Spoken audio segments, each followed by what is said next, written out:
Tungi soat 11 dan keyin shahar chetidagi 37-marshrut avtobusi deyarli bo'sh yurardi. Haydovchi Otabek bu yo'nalishni yomon ko'rardi.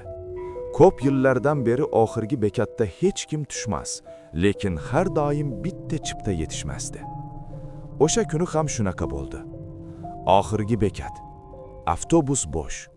Otabek chipta qutisini tekshirdi. Yana bitta chipta yo'q. U asabiylashib salonga qaradi. O'rindiqlarning oxirida nam izlar bor edi. Go'yo kimdir ho'l kiyimda o'tirgan.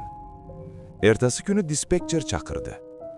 Kecha oxirgi reysda kim tushdi? Hech kim, dedi Otabek. Dispetcher jim qoldi. So'ng monitorni burdi. Kamerada aniq ko'rinardi. Avtobusga yo'l transport hodisasida vafot etgan qiz o'tirgan edi.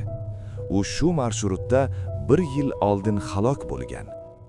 Yozuv oxirida qiz o'rnidan turadi, lekin eshik ochilmaydi. U shunchaki polga singib ketadi. Shu kundan keyin Otabek har safar oynaga qaraydi. Chunki ba'zan uning orqa o'rindig'ida ho'l izlar paydo bo'ladi va chipta soni har doim bittaga kam chiqadi.